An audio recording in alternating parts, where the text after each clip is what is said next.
Green rescue action force കൊല്ലം Sambranikodi eco restoration camp നടന്നു. നമുക്ക് കനിഞ്ഞു കിട്ടിയ ഈ പ്രകൃതിയെ വരും തലമുറയ്ക്ക് വേണ്ടി കാത്തു സംരക്ഷിക്കണമെന്ന തിരിച്ചറിവോടുകൂടി പരിസ്ഥിതി പ്രവർത്തനങ്ങൾക്ക് ഇറങ്ങിയവരാണ് പച്ചപ്പിൻ്റെ വീണ്ടെടുപ്പുകാർ എന്നറിയപ്പെടുന്ന ഗ്രാഫ് സംഘടന. ഗ്രാഫിൻ്റെ നേതൃത്വത്തിൽ കൊല്ലം ജില്ലയിലെ സാമ്പ്രാണിക്കൊടി തുരുത്തിൽ കണ്ടൽ വൃക്ഷത്തൈകൾ നട്ടുപിടിപ്പിക്കുകയും തുരുത്തിൽ വന്നടിഞ്ഞുകൂടിയ പ്ലാസ്റ്റിക് മാലിന്യങ്ങൾ നീക്കം ചെയ്യുകയും ചെയ്തു.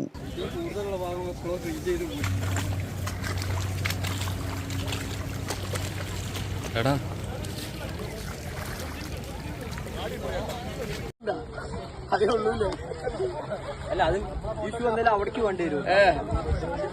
പെർമനന്റ് ഫോട്ടോഗ്രാഫർ ഉണ്ടല്ലോ, അതാ ചെടി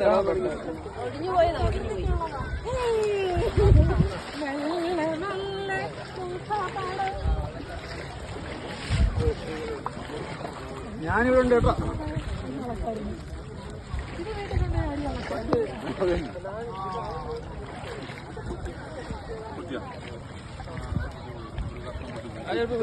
വരും വരും വരും.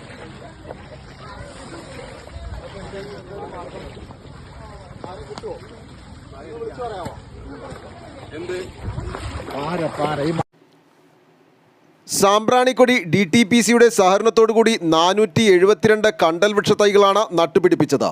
അതോടൊപ്പം തന്നെ തുരുത്തിൽ വന്നടിഞ്ഞുകൂടിയ 50ഓളം ചാക്ക് പ്ലാസ്റ്റിക് മാലിന്യങ്ങൾ നീക്കം ചെയ്യുകയും ചെയ്തു. പ്രവർത്തനങ്ങൾക്ക് കൊല്ലം DTPC ഉദ്യോഗസ്ഥർ, ഗ്രാഫ് സംസ്ഥാന പ്രസിഡന്റ് രതീഷ് സൈലന്റ് വാലി, സംസ്ഥാന general secretary Ashraf Malikkunnu, vice president കൃപയാൻ, ജോയിന്റ് സെക്രട്ടറി സംഗീത, കൊല്ലം ജില്ലാ ഡയറക്ടർ ചന്തു രാമചന്ദ്രൻ എന്നിവർ നേതൃത്വം നൽകി. സംസ്ഥാനത്തിന്റെ വിവിധ ജില്ലകളിൽ നിന്നും വന്ന 30ഓളം ഗ്രാഫ് അംഗങ്ങൾ പങ്കെടുത്തു.